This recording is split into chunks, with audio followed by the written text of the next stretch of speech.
En este video estamos por conocer la historia del primer caníbal de México, quien se ganó esa categoría cuando se alimentó de la persona que amaba. Estamos hablando de José Luis Calva Cepeda, que era un hombre conocido por muchas personas por ser carismático y seductor por naturaleza. Siempre iba acompañado por diferentes mujeres. La poesía, según él, era su forma de vida, pero detrás de sus letras se ocultaba un oscuro contexto que con el tiempo fue llegando a orillas de la verdad. Se ganaba la vida vendiendo sus creaciones en las calles de la Ciudad de México y gracias al amarillismo de la prensa también sería conocido como el poeta caníbal.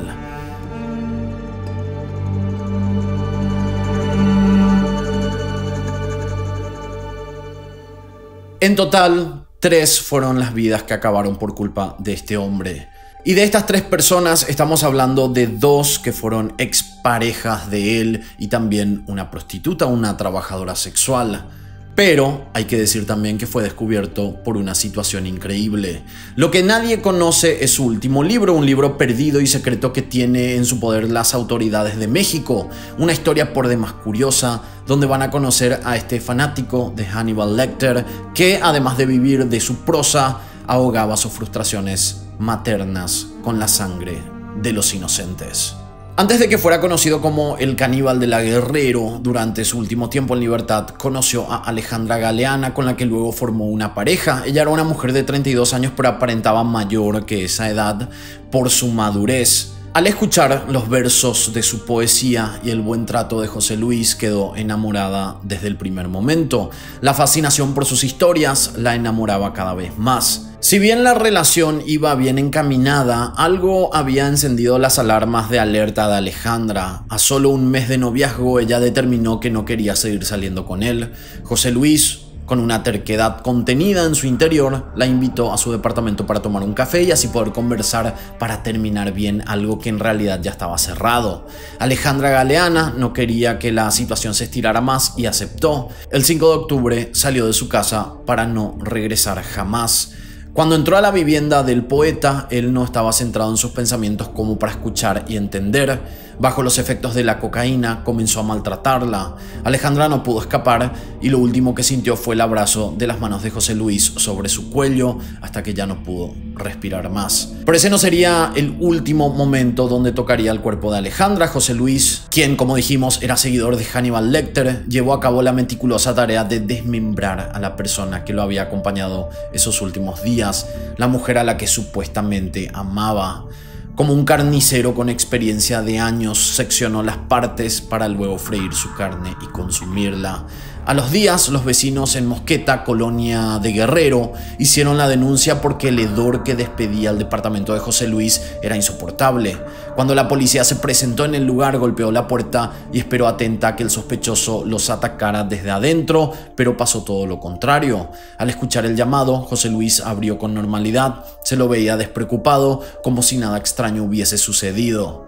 El hedor salía de la casa y los oficiales entraban para apresarlo, pero en ese momento el caníbal de la Guerrero salió corriendo hasta el balcón para arrojarse a su libertad. Casi al instante, un grupo especializado de la policía investigó cada detalle del departamento de José Luis Calva Cepeda. Tuvieron suerte de ser más de una persona porque algunos de los encargados de recoger pistas debieron salir a tomar un poco de aire fresco al encontrarse con lo que este asesino había hecho. Los agentes judiciales encontraron que en una olla se cocinaba el brazo de una mujer en un denso caldo. Por otra parte, cuando abrieron el refrigerador, reconocieron entre algunas botellas un trozo de una pierna humana. En la despensa hallaron el tronco de un cuerpo femenino. Al momento de su escape, José Luis había dejado todo como estaba y sobre la mesa había un plato con trozos de carne aderezada con limón, lista para ser ingerida. Esta historia es increíble. Como si fuera poco, unos centímetros cerca del plato había una caja de cereales y ellos lo movieron como para saber qué tenía el contenido y sonaba como cereal, pero cuando sacaron el cereal de la caja se encontraron con pequeños huesos humanos. Cuando analizaron la comida que estaba preparada en el plato se encontraron con que eran fibras musculares del antebrazo de la víctima, habían sido fritadas y condimentadas. ¿Y ustedes creen que su intención era degustarla hasta el último bocado o que comenzó con la idea de poder ocultarla en partes y luego descubrió que era mejor probar cómo sabía su cuerpo sazonado? Porque ¿quién piensa en comer a alguien? Es una locura. Finalmente habían dado con el paradero de Alejandra Galeana Garavito, quien estaba desaparecida desde los primeros días de octubre. Según los investigadores, la mujer murió estrangulada en la bañera para luego ser desollada. Para ese momento, los canales de televisión y todos los medios de comunicación estaban locos con esta noticia. Obviamente era impactante y no solo noticias reales de medios fidedignos, sino que también muchísimo amarillismo en torno a toda esta historia. José Luis Calva Cepeda había intentado escapar por el balcón de su departamento, pero en vez de eso había terminado internado de emergencias en un hospital. Su comprometido estado de salud se debía a que al caer desde una gran altura se había hecho heridas de gravedad. Sin embargo, había intentado huir nuevamente cuando fue embestido por un vehículo, según los informes oficiales.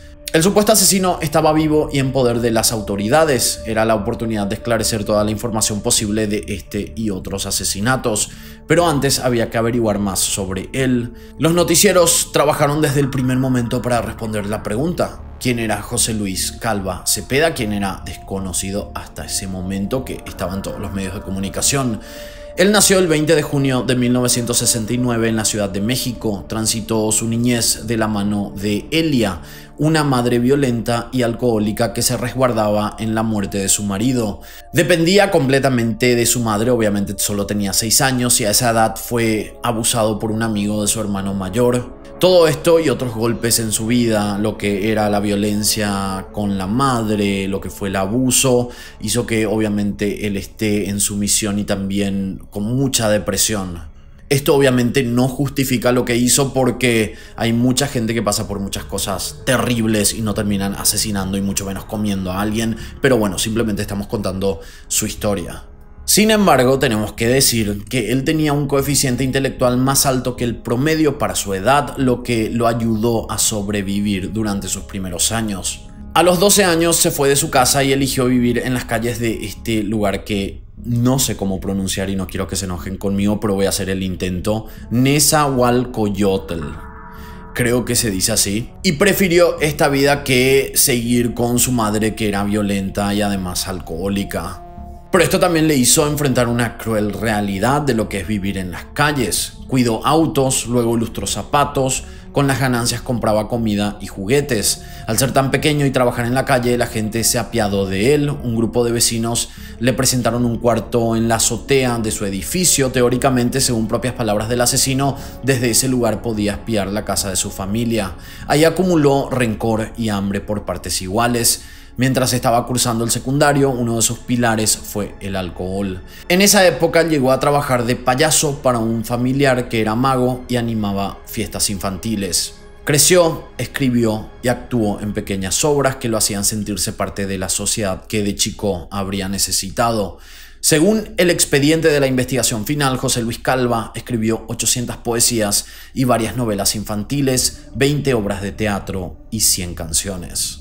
Unos años antes, en el año 2004, conocería a Verónica Consuelo Martínez Casarrubia, con la que mantuvo una relación sentimental que podemos decir fue bastante seria. La madre de la joven no veía con buenos ojos a Cepeda. De esa manera, Verónica Consuelo decidió romper con él. Pero José Luis, que era obstinado y además estaba enfermo de los celos, no la dejaría ir tan fácilmente. Ahí fue cuando su instinto asesino se estimuló, secuestró a Verónica, luego la torturó y terminó descuartizándola para posteriormente tirar sus restos en una bolsa de residuos que arrojó en las inmediaciones de Chimalhuacán, Estado de México. Nuevamente pido disculpas si digo mal algunos de estos nombres, ya me criticaron en otros videos, pero no lo digo de mala manera, sino que simplemente no sé cómo se pronuncian, así que ustedes me pueden ayudar en los comentarios también. Según expertos, el perfil psicológico de un asesino, y más cuando hablamos de esta particularidad de desmembramiento, en general está ligado a una imagen negativa en la infancia vinculado a la relación con los padres. En el caso de José Luis, la imagen materna fue fundamental en su comportamiento posterior. En el momento en el que se dispone a cortar en pedazos a sus novias, deja de considerarlas como personas y pasan a ser objetos. Y esto obviamente demuestra una total frialdad emocional y crueldad que no se puede creer, que a veces es tan difícil de entender que hay personas que son de esta manera. En general, cuando hablamos de este tipo de asesinatos, que hay desmembramiento, hablamos de personas que lo hacen porque quieren cubrir el cuerpo o quieren deshacerse del cuerpo de una manera más fácil, entonces cortan los cuerpos en 2 o 3 pedazos. Pero en el caso del caníbal de la Guerrero, hizo una auténtica carnicería. Y si usted es una persona, usted que está mirando este video es una persona muy sensible, por favor adelante unos minutos, porque ahora vamos a comentar cosas que son muy fuertes de este caso.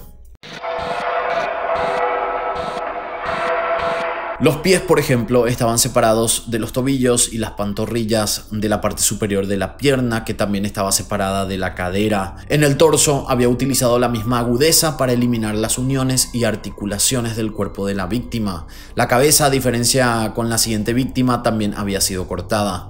La familia de Martínez denunció a Cepeda por sus sospechas en la desaparición de su hija y él huyó de la ciudad antes de ser capturado.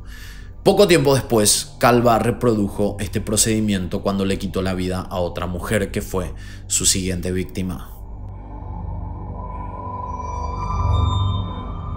El 9 de abril del 2004 aparece el asesinato de La Jarocha. Aunque este crimen no está completamente comprobado en su contra, todos los dedos apuntan hacia él porque este cuerpo fue encontrado descuartizado en una localidad llamada Tlatelolco. Luego de analizar este cuerpo, se encontraron con que los restos eran de esta trabajadora sexual, también conocida como La Costeña. En la autopsia se apreció que el cuerpo de La Jarocha había sido desmembrado de tal manera que las 4 extremidades estaban separadas del tronco. A diferencia que el caso de Verónica Consuelo Martínez Casarrubia, ella todavía mantenía los pies, todavía estaban ahí sin tocarse, estaban completamente unidos a la pierna. Y también esto ocurrió con su cabeza, por eso es que no se pudo oficialmente vincular este caso, porque aunque fue un desmembramiento también no fue exactamente como los otros casos. En 1996 conoció a Aide, quien fue la madre de sus 2 hijas, pero con la que no duró mucho tiempo. Cuando él tenía 33 años, se divorciaron y tuvo que volver con su madre. El reencuentro había sido positivo, pero volver a su casa lo hizo recordar momentos que lo habían moldeado de una manera oscura. En ese momento, los pensamientos suicidas se hicieron presentes. José Luis siempre trataba de agradarle a su madre, aunque ella solo le prestaba la atención justa y necesaria en el mejor de los casos.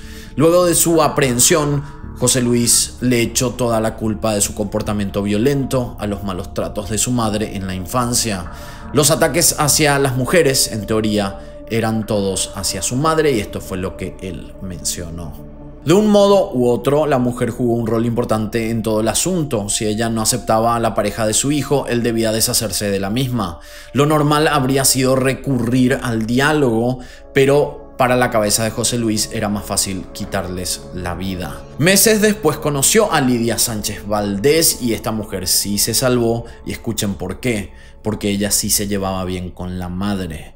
Ahí es cuando podemos ver esta relación que él menciona de que por culpa de su madre asesinaba a las mujeres, porque cuando a la madre le caía bien la dejaba viva, como en este ejemplo, y cuando no, las asesinaba. En ese momento, Lidia era profesora de inglés y él era gerente de ventas en la institución educativa CETEC. Con los poemas como un caballo de batalla, la fue conquistando poco a poco, pero cuando fue a la casa de José Luis por primera vez notó que hacía brujería. En un sector del departamento hacía limpiezas, había lenguas de reses colgadas y otras sustancias que no había podido definir con claridad. Lidia lo invitó a su hogar y terminó la relación. La respuesta de él fue tratar de suicidarse. Se cortó las venas y se lanzó por el balcón. Una lástima que no lo logró. Queda raro que diga esto, pero este fue uno de los primeros casos. Si se mataba iba a dejar de matar prácticamente. Él se salvó en esta ocasión porque hubo un llamado de emergencias y eso, bueno, le permitió seguir viviendo. Después de esa ruptura amorosa, la historia de José Luis tomó un camino alternativo, por decirlo de alguna manera. Pasó varias noches con La Jarocha, una presunta prostituta que lo visitaba en el departamento. Ella no vivió mucho tiempo para contarlo. Más adelante vamos a conocer otros detalles importantes. En el vecindario donde vivía el caníbal de la Guerrero decían que era un hombre tranquilo, callado y elegante. Nunca había tenido comportamientos extraños. La mayoría de las veces estaba acompañado por mujeres de diversas edades que conocía en el cibercafé donde trabajaba. En ese tiempo conoció a Alejandra Galeana, que según declaraciones de la madre de Alejandra, posteriormente a su muerte, dijo que su hija suspiraba con los poemas que le escribía a José Luis. Cuando revisaron la habitación de la víctima, tenía pegada en la computadora una fotografía de José Luis Calva Cepeda. También en uno de sus cajones tenía las cartas y los poemas que su novio le había escrito para enamorarla. Paradójicamente, él también guardaba algo de Alejandra, su cuerpo. La madre de Alejandra contó que desde el viernes 5 de octubre ya no sabía nada de su hija, no contestaba llamadas ni mensajes. Ella sospechaba de esta situación porque su hija era una chica bastante responsable, que siempre avisaba cuando no iba a volver a la casa o si iba a volver un poco más tarde, como para que no se preocuparan. Como Alejandra no respondió, su mamá le pidió a sus otras hijas que llamaran a José Luis Calva Cepeda. Luego de varios tonos, él respondió y dijo que no la había visto, que si la veía iba a avisar de inmediato.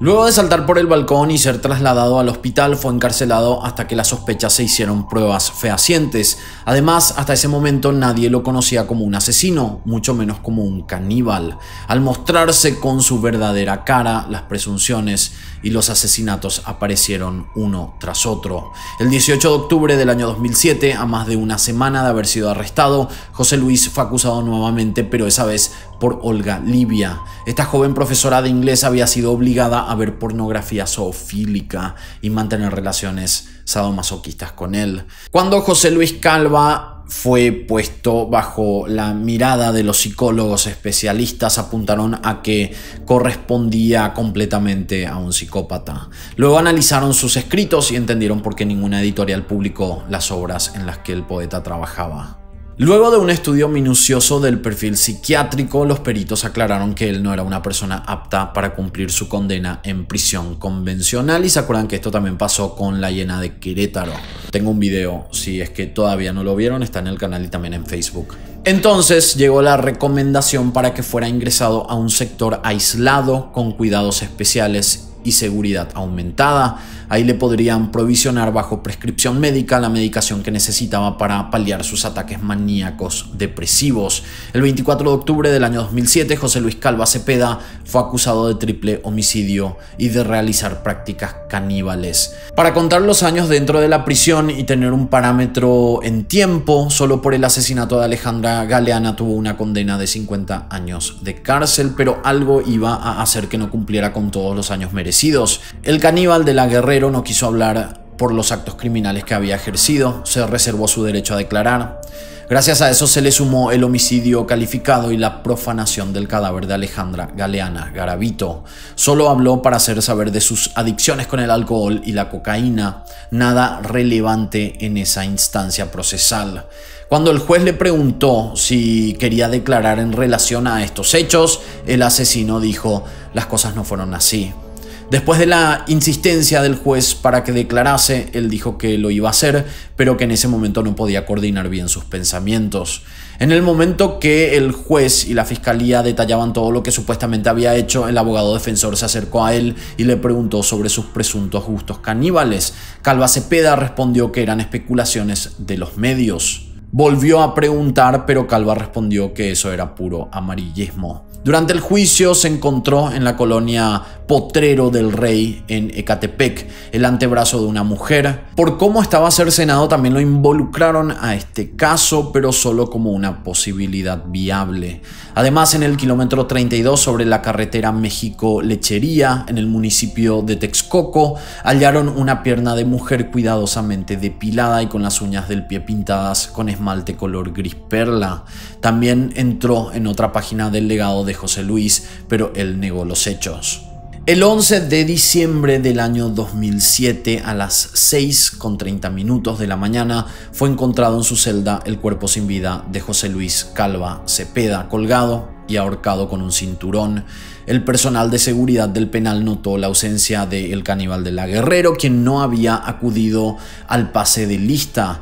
Cuando se encaminaron a la celda lo encontraron colgado. Luego de una pericia rápida lo bajaron y dieron su baja. Una de las cosas raras de su muerte y que normalmente ocurren con suicidios es que él no dejó ningún escrito ni nada. Más todavía que a él le gustaba escribir y tenía la posibilidad de escribir en la celda, pero él no dejó nada. Este asunto tomó relevancia cuando se sacó a la luz que los peritos habían dicho que en su momento que él no era un paciente cuerdo como para estar en una cárcel común, porque acuérdense, él se le había dicho que tenía problemas mentales y no podía cumplir condena en una cárcel normal, pero al final igual fue llevado a una cárcel normal. ¿Qué sería la diferencia con la Llena de Querétaro? Porque la Llena de Querétaro sí cumplió su condena en un psiquiátrico, mientras que él no, él estaba en una celda común y corriente. Las autoridades del gobierno del Distrito Federal analizaron la posibilidad para determinar cuáles fueron las causas que llevaron a Calva Cepeda a tomar la determinación de acabar con su vida, pero más allá de toda investigación, la familia del criminal fue muy severa y certera con sus dichos. Una mujer cercana a José Luis, de nombre Dolores Juana Mendoza, informó que él se encontraba bajo una tristeza intensa, además de sufrir de ataques de ansiedad. Ese marco enfermizo se debía, en teoría, porque él tenía que reunir más de 2.000 pesos para poder pagar a los guardias y así evitar que ingresaran otros internos para que lo golpearan. Ella no cree que él se haya suicidado. Su hermana, que era quien lo iba a ver con mayor frecuencia, sostuvo que José Luis había enviado un comunicado al subdirector jurídico de la prisión informando sobre las extorsiones de las que estaba siendo víctima, pero nadie hizo nada. Las autoridades hicieron oídos sordos y todo tuvo un resultado visible. O sea que lo que se dice, y es la hipótesis más cercana, es que él no se suicidó, por algo no dejó una carta, más todavía sabiendo que a él le encantaba escribir, pero que habrá sido algún otro interno. No sabemos, la verdad es que no sabemos y no sé si alguna vez sabremos qué pasó con José Luis. Teóricamente Calva Cepeda entregó 1.400 pesos para pagar esta seguridad que le demandaban en esta cárcel, pero al ver que él tenía la posibilidad de pagar más, entonces le subieron esa cifra a los 2.000 pesos. Al mediodía, el cuerpo de Calva Cepeda salió del penal en una camioneta del servicio médico forense para practicarle la necropsia correspondiente. Durante su funeral, varios intentaron frenar el sepelio, solo uno pudo hacer algo movilizador. En medio del servicio fúnebre, el hermano de una de las víctimas intentó abrir el ataúd para comprobar que se trataba del cadáver del asesino. Sin embargo, los asistentes no se lo permitieron y lo dejaron ir sin hacer ninguna denuncia. El llamado caníbal de la Guerrero habría perdido la razón durante las semanas de encierro. Durante sus últimos meses había escrito una historia llamada Instintos Caníbales, en la que el protagonista se suicidaba. Ese libro lo tienen en su poder las autoridades que llevan el caso. Y al parecer nunca se va a publicar este libro. Al parecer eso es lo que dicen las autoridades. Bueno chicos, hasta aquí el caso del día de hoy. Una increíble historia de México, el caníbal de la Guerrero. Acuérdense de recomendar casos acá abajo. Quiero también saber sus opiniones sobre esta historia. Yo creo que van a haber opiniones muy encontradas porque esto es lo que yo siento, por lo menos. A la par de que siento que está bueno de que ya no esté con vida, lastimosamente hay que decir eso porque arruinó muchas vidas y hay víctimas detrás de este hombre. También me gustaría saber qué le pasó a él y creo que es lo más justo para la familia de él, que no es culpable de todos los hechos que hizo. Yo quiero saber las opiniones de ustedes acá abajo y nosotros de esta manera nos encontraremos en la próxima historia. Quiero agradecer a todos los miembros de historiascriminales.com que gracias a sus pagos mensuales podemos seguir produciendo contenido. Los miembros pueden ver los videos antes y sin comerciales. También a Eli Estigarribia en producción general y a Arturo Carrión en edición, que además tiene un canal de criminalística que lo dejo en la descripción.